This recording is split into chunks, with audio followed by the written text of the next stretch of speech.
Баш заради ова искочивме надвор за да бидејќи можевме ние да бидеме исто како да завршиме како нив. И никој не оди со помисла дали тоа е безбедно да одиме таму. Како се чувствувате? Лепа беше моја другарка.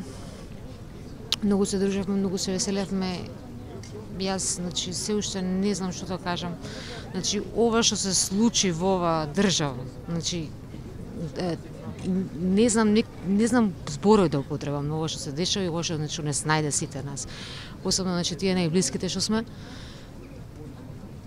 Сакам да кажам нешто, не знам што да кажам. Значи ова е трагедија, ова е хаос. Значи ова ако не се среди, ја не знам до кај ќе води ова. Значи до која наредна трагедија ќе води ова ако не се среди.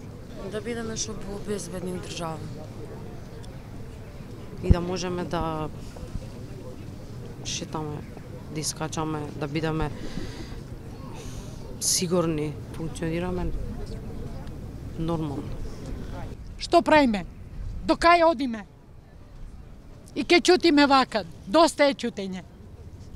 Толку имам да кажам. Додека судството не им се среди, само ова работи. Не можете нисто да истерате, ни една правда ако немате пари. Треба ли уште да ви кажам? Красни дечиња отидоа. Никој не видео на која се градеше. Кај беа? Кој му даде дозвола? Праша некој што се дешава? А и сега, дали некој прашува што се дешава во судството? Како нема криминал кај што нема, не постои.